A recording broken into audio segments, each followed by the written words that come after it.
Alright, hello. Today I'm going to be teaching how to make fried rice. So you're going to get some vegetable oil, just a little bit, and just spread it around till the pan is fully coated.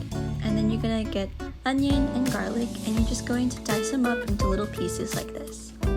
After doing so, you want to make sure that the pan is medium-high, and you want to put in the onion and the garlic. And you want to make sure that it's not too hot. Now you're going to go ahead and mix the onion and the garlic until it becomes very fragrant. Make sure to not burn it. And now you're going to make a circle and you're going to add in an egg. So while the egg is there, you're going to go ahead and mix it. And mixing it helps make sure that it's a bit scrambled while you're making this fried rice. Alright, now that you have mixed all of your egg, you're going to add in rice.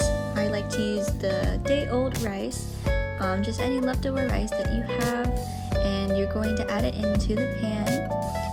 As you can see, my pan is a bit too small, so next time just try to get a bigger pan for what you have with your fried rice.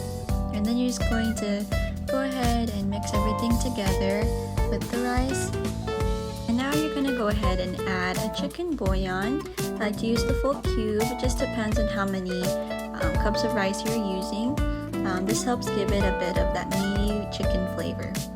And then, of course, if you have any other seasonings you'd like to add, I like to add in this leftover ramen seasoning. It helps to give it a bit of spice if you don't have much in your cabinet right now. Alright, then after doing so, I also like to add a bit of soy sauce. It helps to give a bit of saltiness, so I'm not really adding much salt into it because the soy sauce already has a lot of sodium.